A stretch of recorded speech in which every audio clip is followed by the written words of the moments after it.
में जहां श्री राम के भव्य मंदिर की प्राण प्रतिष्ठा हुई, वहीं दूसरी तरफ श्री कृष्ण की नगरी द्वारिका में द्वारिकाधीश के दर्शन करना होगा और भी आसान। आजकल आपने देखा ही होगा कि पीएम नरेंद्र मोदी की द्वारिका नगरी के सफ़र की कई वीडियोज़ वायरल हो रही हैं, जिसमें वे डूबी हुई द्वारिका नगरी के दर्शन करते हुए दिखाई दे रहे हैं। जी हाँ, हाल ही में 25 फरवरी 2024 को पीएम नरेंद्र मोदी ने द्वारिका में सुदर्शन सेतु का किया उद्घाटन। ये 2.5 किलोमीटर लंबा ब्रिज भारत का सबसे बड़ा केबल स्टेड ब्रिज है, जो ओखा से बेट द्वारिका द्वीप को जोड़ेगा। उनके लिए ये सफ़र बहुत ही अद्भुत और अनोखा रहा।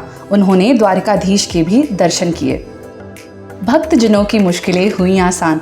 ओखा से बेट द्वारिका द्वीप जाने के लिए जहां केवल फेरी का इस्तेमाल होता था, वहीं अब सुदर्शन ब्रिज से द्वारिकाधीश के दर्शन करना होगा बहुत ही आसान। केवल यही नहीं, गुजरात सरकार बहुत जल्द ही पानी में डूबे हुए द्वारिका नगरी के दर्शन का भी व्यवस्था कर रही है।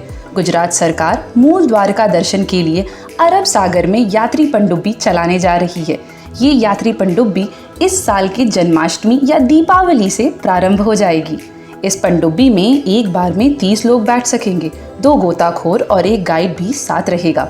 ये पूरा मूल द्वारिका दर्शन का सफ़र 2.5 घंटे का होगा, जिसमें श्रद्धालु डूबी हुई द्वारिका के दर्शन करेंगे। साथ ही पनडुब्बी के भीतर से समुद्र के जीव जंतुओं को देखने का लुत्फ उठाएंगे। माना जाता है कि महाभारत के 36 साल बाद द्वारिका नगरी समुद्र में डूब गई थी। अब रही बात, आखिर डूबी हुई द्वारिका नगरी का इतिहास क्या है? आइए जानते हैं। क्यों डूब गई द्वारिका नगरी?